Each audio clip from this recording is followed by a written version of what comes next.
הזו את הערכים ששתי המפלגות האלה שאנחנו אמונים עליהם בכנסת.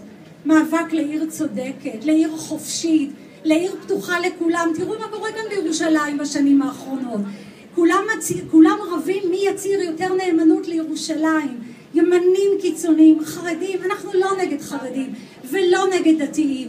אנחנו בעד עיר פתוחה לכל, לדתיים וערבים ויהודים וחילוניים. אבל אנחנו נגד הדרת נשים, ואנחנו נגד קווי אוטובוס נפרדים,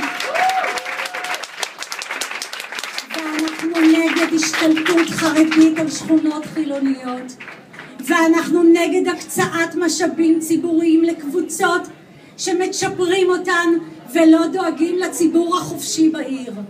ולא דואגים.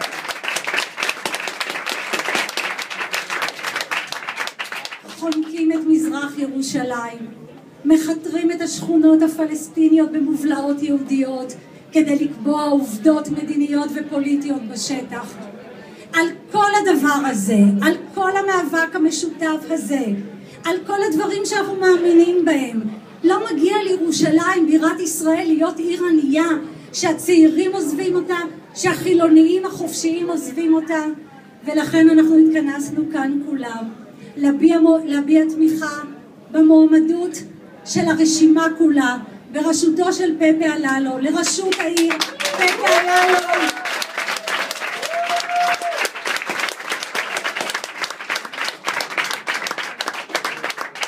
זה לא סוד שלניר ברקת יש תומכים ויש מתנגדים,